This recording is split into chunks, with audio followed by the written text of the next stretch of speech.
Okay, so now we're gonna go over the class activity that you guys were working on for 20 to 30 minutes. Okay, so this is the phone calls tab, right here.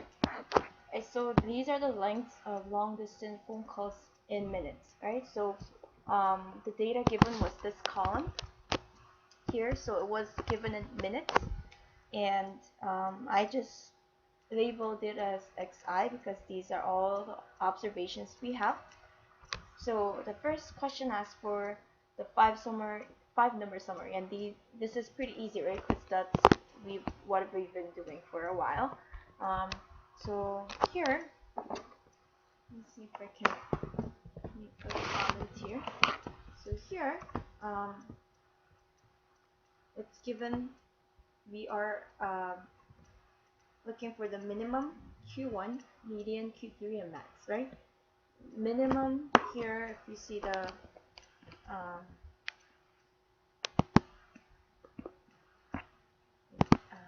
so if you look at the formula here, it's minimum and then you give it a range, right? That's pretty easy. Q1 is also quartile, and we dot exc. That's the function that we use, and then you give it a range, comma, what quartile you're looking for, and that's the first quartile. So you just put 1. Median is the same, median and then range. Q3 quartile exc, and then range, comma, third, because this is the third quartile, and then the maximum is also just the max, right? And average is also just a function average, and then you give it a range. And now here it's asking which is more significant, average or median. I believe this was part of your homework as well. But I believe that this is, oh yeah, this is in the right order. It's easier to build up the intervals if you have the 5 number summary, because you already have the minimum and the maximum value. So you know where to go to. And interval here, I chose interval of 10, but anything else is fine. I just did it because I didn't want to have too many intervals. I just wanted to have just a few, so that's why I chose 10 as the increment. So I did x is greater than 0, and then including 10, and then you're moving to 10 to 20, blah blah blah, right? And if you look at this formula, I did count if the range, count if, oh, I'm sorry, I have to make this a little bigger so you can see. Let me just make this a little bigger so you can see. Alright, so this is better, much better. If you look at this, count if, this is the range, right? And greater than 0, and we subtract count if greater than 10, because what we're looking for is anything greater than 0 minus subtract anything that's greater than 10, right? That's in between 0 and 10 and including 10. So that's what we use for these values, and you do the same for all the rest. Here it's count if range, comma, greater than 10, because that's what we're looking for, and subtract anything that's greater than 20, and that gives you greater than 10 but less than or equal to 20, right? So if you do that for all, you get these numbers, right? And here I just didn't do relative frequency. I just did frequency because it doesn't really it doesn't make much of a difference because we're just looking at the proportion here. But if you want, you could do that. You could do relative frequency. In fact, why don't we just do that now?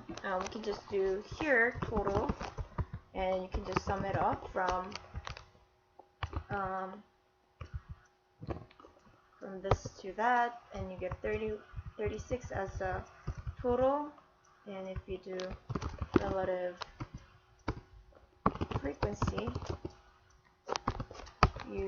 divide this number by the total, and we are going to lock the value by pressing F4, enter, and we're gonna copy this down to here, and we get the relative frequency. And if we look for the sum of these values, we get 1. Alright, so this is what we get. And if you did relative frequency, you would get the same thing. Why? Yeah, I forgot to mention this. Why are we looking for the histogram? I mentioned before that comparing average and median, it all comes down to the skewness. If the data distribution is symmetrical, meaning the left side and the right side about the mean is the same, roughly about the same, it doesn't really matter which one you use, because the average and the median is similar, is relatively the same if the data is symmetrical. But if you have an outlier, or if you have a data that's skewed to the right or skewed to the left, it's gonna have, your average is going to be affected by the skewness. So we want to avoid that. So when we are talking about the significance of average or median, essentially what we're looking for is the skewness, and we're looking to see if there is any outlier. Okay. So that's that. And from, if you draw the histogram based on frequency, this is what you get. And we see here that this is skewed to the right, right? This is let's make it a little smaller. This is like not even close to being symmetrical. It's very skewed. And if you do relative frequency, that's okay too.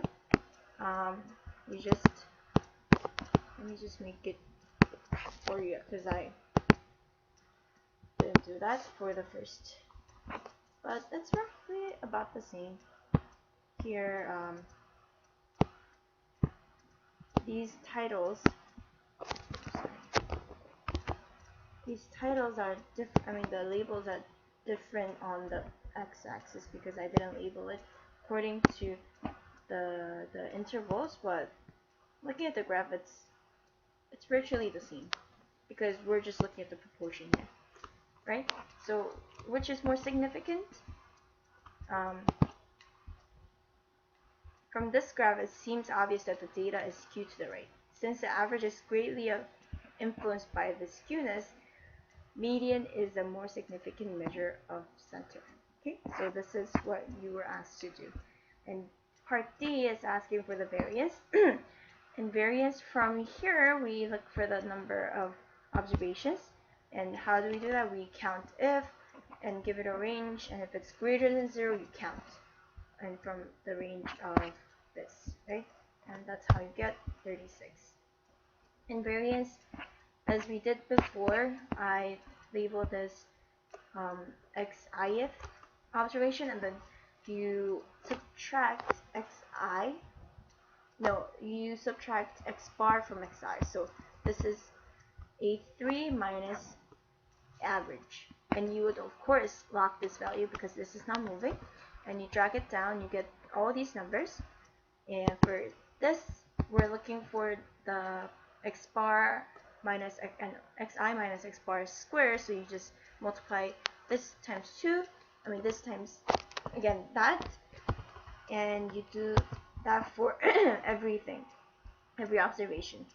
And if you sum this value, if you're looking for the variance, right, you're summing all these values that we found, and then you divide this by n minus 1, and n, which is 36 minus 1, and you get, your number is 148.33 approximately.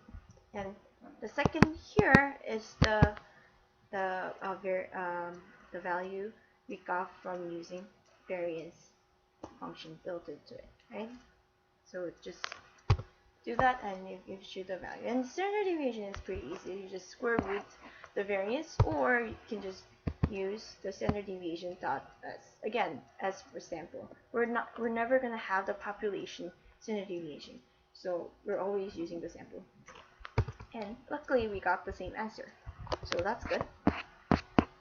Here, phone calls 2, it's pretty much the same thing, but one difference that I put in for this is the last value. So I changed the last observation number from, if you see the first tab, it was 53.3, but I changed the number to 107. So obviously this is going to be an outlier, right? And we're gonna see that from the chart. So everything else is the same. Minimum, Q1 median, Q3 max. These are the same, using the same formula. Average, again using the same formula, but here I have more intervals here because the outlier maximum number is 107, so we have to do it until 110. So that's what I did. And if you look at the graph here, it's obvious that we have an outlier. So if you have an outlier, it looks like this. There is no values in between, and you have a large number here. So in this case, it's pretty much the same reasoning. It's obvious that it's skewed to the right because it's obvious that average, it's better to use median in this case because we have an outlier. But a better way to take into account the average, what I would do here is the following. If you are 100% positive that there is an outlier, it's better to exclude that number, right? So you would do average, okay, and you would do all this except for the last one. So you would exclude the 107 because we know this is an outlier, and enter, and you get a better sense of what the distribution is centered in. So that would be 12.4 rather than 15. And we look for the same thing, variance and everything. And here, one thing to note is that here, variance is what? 350 here with the outlier, but here it's 148. So we see the difference. This is a lot bigger than before, and that's what I said before. If there is more variable, if there are something going on other than we're looking for, this is why. Like, there is more fluctuation, there is more unexpectedness going on here. That's why the variance is bigger. And always remember that our goal is to minimize the variance, right? And I mean, this is only looking at the raw data because we're not doing anything to the variable. But later on, if you do, say, regression, or if you do some kind of operation, we want to have the lowest variable as possible. We want to get to that level. So here it's obvious because we had an outlier. That's why the variance is significantly bigger than the previous set of data. Alright, so that was the class activity. And now before we close off, I want to discuss one more thing, and that is, okay, let's go back to our notes, and that is box plot. Okay, and hopefully it will work. So let's go over something called box plot. Okay, box plot is used to graphically represent the 5-number summary.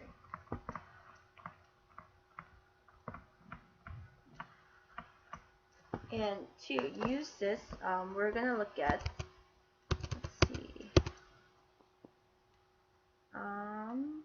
yeah, why don't we look at this? This is, what is this? This is the first question, or okay, so for the example, we're gonna use the second question from your homework. So let me just copy this over. Okay. Right, so let's copy this.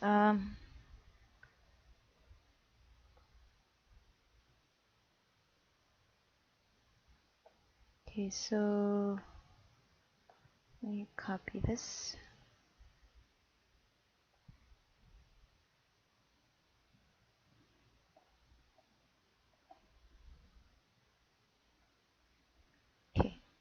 Okay, so here is the copy, and we're going to look at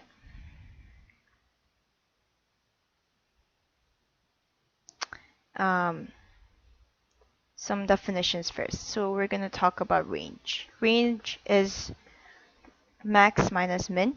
So that we call the range, and we have something called interquartile range, and that is defined by Q3 minus Q1, and this is exactly the middle 50% of the data. Okay, all right, so I think that's about it that we need. So this here we have range from 6 to 52. So we're gonna draw that. We're first going to draw a line, number line. Let's say this is 0, and we have 5, 10, 15, so on and so forth. So this is 5, and say here is 50. Okay, so first of all, we have 6 to 52, and we're gonna mark it by a dot. Here 6, and about here is 52. Okay, and we're going to calculate the interquartile range, which is from 16 to 34, right? So 16 is about, I would say, here, and we're gonna draw a box to 34. So I would say this is somewhere like 30 and 35. Obviously, this is out of scale, but so 34 is about here. Okay, this is the line, and then we mark it by connecting these box to the dot, right? And we're gonna draw a middle line at where the median lies. So this is 16 and 20. I'll say 22 is about here. So this is the median. Okay, and this is pretty much it for the box plot. This is very simple, but it really helps us to see how the graph looks. I mean, the data look like, because see, let's kind of label this. Where is my? It's right here, right? So this is the minimum. This is Q1. This is the median. This is Q3, and we have max. So this is exactly 5-number summary, but it helps us visualize how it looks like, right? So this is the box plot, and it helps us see, because we see that this is the median is the middle 50%. So here to here, this is 50%. Left side of the 50%, and here to here is the right 50%. Right? So what it tells us is that this graph kind of kind of looks skewed, right? Skewed to the right because it has a longer tail on the right side. And from here, we know that median will be less than mean. So mean essentially is greater than median because it is pulled towards the tail. Okay, so and that's how you use the box plot to kind of visualize the graph. All right, so for today, that's about it. And I'll see you at the Q&A session. And there is a homework. So please be advised that there will be homework. So just work on them. And I'll see you pretty soon.